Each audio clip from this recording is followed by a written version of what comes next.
Welcome to A Year in the Bible with Daily Grace. The Bible tells one big story of redemption, and we want to spend 5 minutes every day journeying through the Bible from start to finish and exploring how all of it points to Jesus.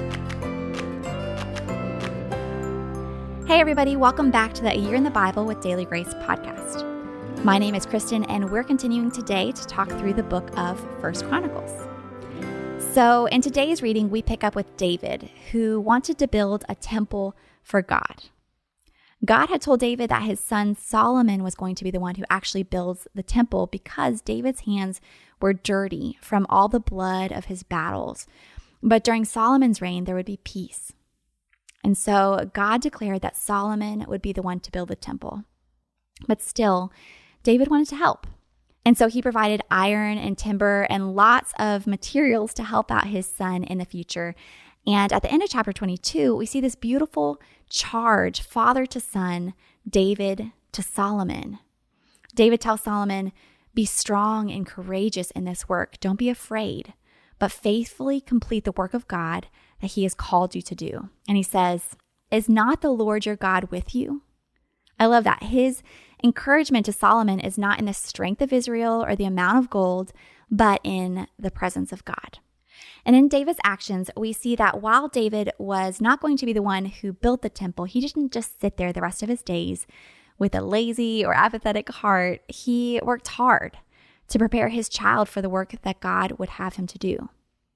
And truthfully, we all have opportunities to do this, to help others and equip others for the work that God has prepared for them, to remind them of the Lord's closeness, to love and help and serve those within our local churches.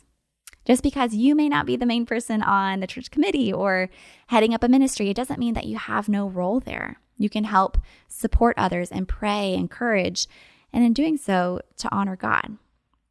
And then in chapter 23, we see that as David grew old, he made Solomon king. And as one of his final acts on earth, he organized and counted the Levites. Remember, the Levites were the priests who were called to care for the tabernacle and were in charge of helping with the sacrifices and offerings and worship.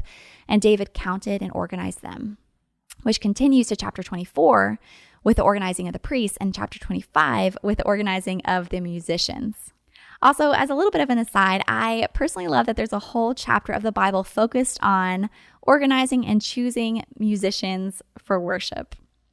So often in the West today, we can be pretty casual about worship and our standards for leaders. We think maybe God is just like us, that he doesn't care how we worship him, just so long as we do.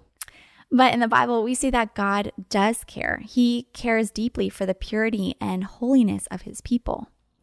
And in application, we should aim to worship God for who he is, as revealed in the scriptures, with repentant and humble hearts. Okay, so as we reflect on all 3 chapters together, how do you see Christ in today's readings? Well, for one, when we read these chapters and we read about the Levites, we remember that Christ is the perfect priest who paved the way for us to even be able to worship God. He's the only one who has ever had perfectly pure hands. He is the great high priest who fulfilled the law's commands perfectly. And secondly, as we read about the story of David and Solomon, we remember that Christ is also the good son who perfectly obeyed the Father. Just as David gave Solomon lots of instructions and wisdom, we see that Solomon would eventually sin too, because he is a fallen sinner, just like all of us. Only Jesus would be the perfect son who wholly obeys the Father's commands unto death. He's perfect. He's the good king who dwells among his people. He's the good son who perfectly obeys the Father. And he's our high priest who fulfills the law's commands on our behalf. So that wraps up today's podcast. Thanks for listening in. And as always, you can find us on dailygracepodcast.com or on Instagram at Daily Grace Co. or Daily Grace Podcast.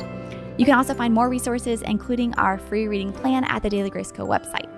Thanks for tuning in, and we'll talk more with you tomorrow.